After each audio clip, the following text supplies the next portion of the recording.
Self-publishing is sold to you as the ultimate freedom, okay? You own all the rights, you keep all the royalties, you control the cover, the price, the launch. Nobody tells you what to do at all. Sounds great, right? All of this is true, but there's one part nobody talks about. This freedom that you have without any infrastructure is really just being alone. Most authors who self publish end up completely invisible. And not because their book is bad necessarily, it's because they believed a lie that they have to do it all of themselves, have to do everything all themselves. And that's the lie that really left them completely alone. In 2025, more than 3.5 million books were published, self published specifically, in the United States. 3.5 million in 1 year. Wild, right? The average self published book sells only 250 copies total. 250, not in 1 month, 250 total in its entire lifetime of the book. Nearly 90% of self published titles never sell more than 100 copies. So the question is never whether you can self publish. The question is, what are you actually self publishing into? Here's what you're actually being sold. If you self publish without a pre built audience, without a launch team, without a distribution strategy, or a PR plan, you really haven't published a book. You've actually just printed a manuscript. There's a massive difference between printing and publishing. Printing means you're holding a book in your hands, and it's wonderful. Congratulations, because writing your book and actually getting it printed is a huge accomplishment. But publishing done correctly means that people can actually find it. If you do the work, build the team, and invest in the strategy, self publishing can genuinely outperform traditional publishing in its reach, in speed, and in revenue. So the lie was never that self publishing can't work. The lie is that it should work quickly and automatically. And here's one thing before we go deeper of this distinction between printing versus publishing. It just changed how you see your own book. It's like seeing what you can accomplish. And if you want to hear more about what I have to say, just like this post, because I have a lot more about printing and publishing and distribution where this came from. Let me tell you about a close friend of mine. She was a dear author. She still is one of my dearest friends. She was so eager to get her book out. She got it out really fast. And in fact, I think it was pretty really quickly. She had a finished manuscript, and she runs a huge, large medical practice and has a huge client base. And probably has over 20,000 people in her email list. And, she wanted to get the book out quick, right? She wanted to get into their hands, and she had this book, and she thought it was going to be the whole writing the book was like, that was done to her. That was it. She found the self-publishing route. She knew exactly what she wanted to do. And the book came out 2 years ago.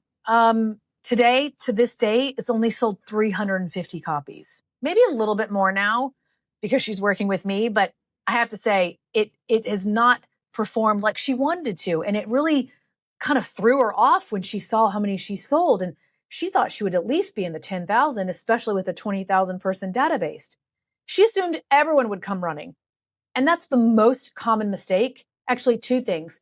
You think your book is going to sell millions of copies. And for this particular exercise, you think that everyone's going to buy it.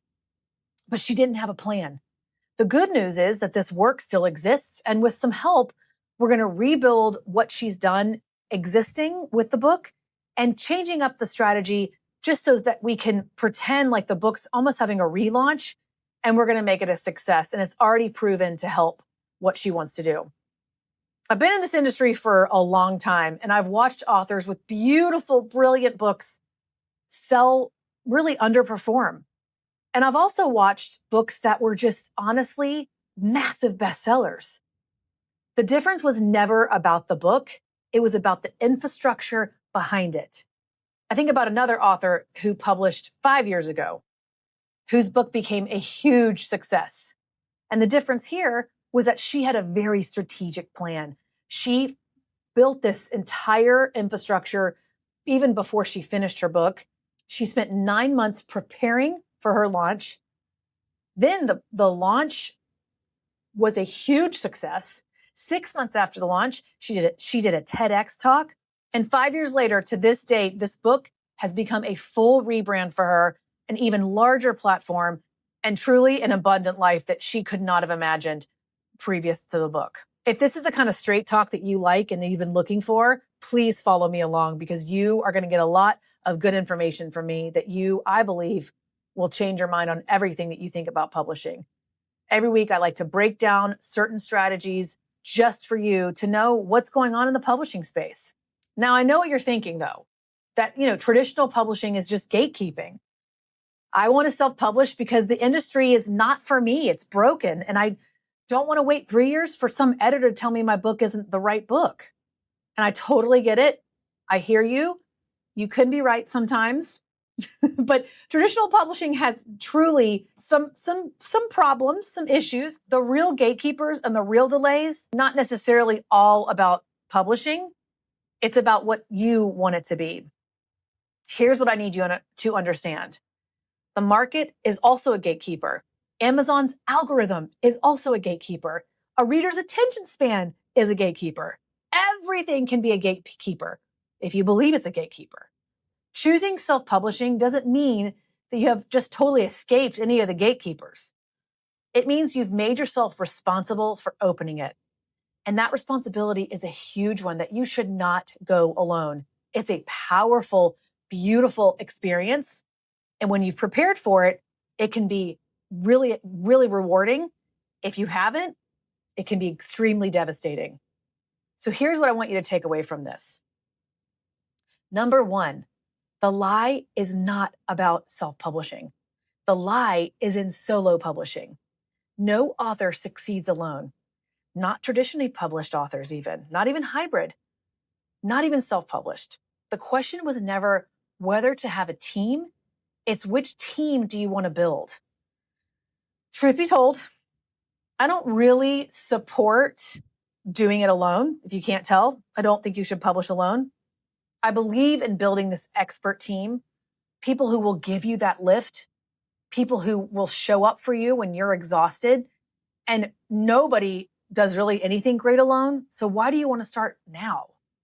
I have so many time and time again authors who want to publish quickly, and that's why they choose self-publishing. They pick a date, 3 months ahead of time, and something tragic happens that they're not even prepared when that 3-month mark happens, when the date happens.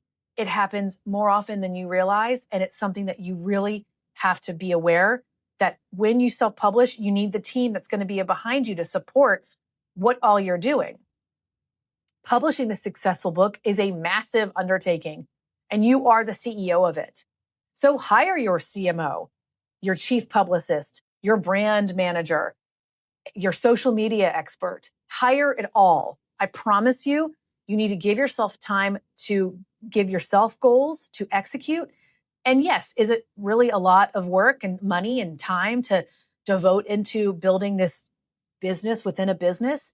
But it will be so rewarding if you do it.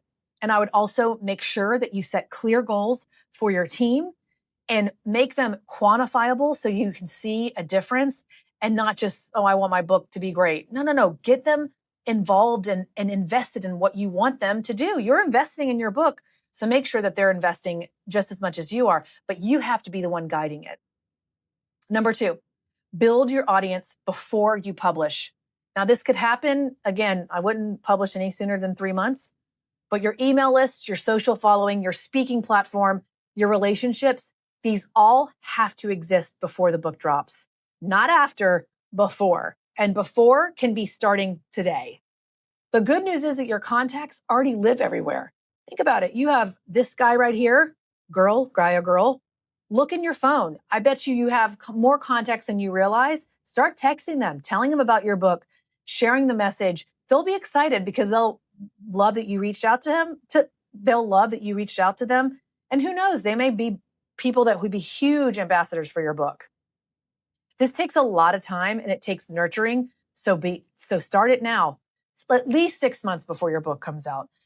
Your audience is also expanding as you're doing this and nurturing it. So there's no better time to start building this list but today. Honestly, get started, because growing it now is the best way to launch and to help support you in the long run. Number 3 is to choose your publishing path based on your goal, not your emotions or frustration. Choose your publishing path based on goals. A lot of authors assume that this path is already laid out for them because, oh, someone already did it before them, so I'll just kind of fit into whatever they did, get in to fit in, as I like to say. It's not. There are a lot of gray areas in publishing, and you really need to take your time. You need to take your time choosing this element of the publishing experience, take all the emotions out of it, treat it like a clear business decision, because if you're in the driver's seat, your goal is what steers it. So get specific about those goals. Maybe it's to really oomph your numbers on social media, to increase, your contact list. Maybe it's a personal goal, like just to make sure you've executed something, finished a job, or maybe it's as personal as just doing it as a legacy builder. Whatever this is, landing corporate clients, higher speaker fees, these are real specific goals and directions. And I'd push you to even get more specific on it, because the clearer you are, the better the goal will be. And one thing your goal should not be is, I want my book to become a movie one day, because that's two separate audiences. A movie audience is different than your book audience. And honestly, it's going to get you real frustrated if you wait for the movie to come out after your book. So get clear on the goal for the book first, then choose the publishing path. Here's the truth that I tell every author I work with. Self-publishing is never really self. And when you have someone like me beside you, honestly, I don't recommend anyone publishing alone, as I've said. But if you want to build your platform and grow a real audience, bring an agent or a trusted advisor that's done it before, that can help you lay out and build the plan alongside you. Nothing that is worth anything happens overnight, okay? Even a successful book cannot happen overnight. So here's what I want you to do. Drop team in the comments, and I'll send you some more of my pre-publishing checklist information. I'll walk every author through this before they choose their path. It lays out exactly what you want to be, where your team should be, who is that. And really, before you publish even anything, get started here with me, because I know I can help you. If this made you wonder whether you might be making a bigger mistake right now, don't click yet. Watch this next one. I promise you, I've got a lot more information where this comes from. Thanks for joining. I'll see you in the next video.